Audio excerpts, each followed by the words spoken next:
السلام عليكم. ده مسجد السيدة زينب. أول مرة أروحه بصراحة، وبقالي فترة عايزة أروحه مش عارفة عشان فيه صيانة. بقاله من 3 سنين. روحت النهاردة المفروض يوم جمعة، برضه لقيت صيانة برضه زي ما هو.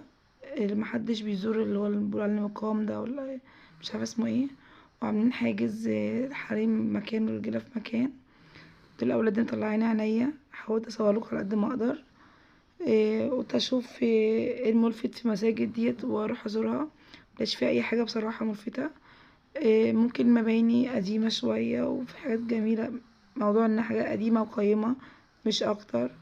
الراحه النفسيه موجوده في اي مسجد، مش لاقيه بصراحه ميزه في اي مسجد. معرفش مشكله فيها ولا في مين. ده فيديو انا صورته، الجزء ده من ورا الحاجز. ده الناحيه اللي محدش بيعديها. شوف الصيانه في ايه، ما لقيتش. دي اولادي مطلعين عينيا، ربنا يهديهم يا رب.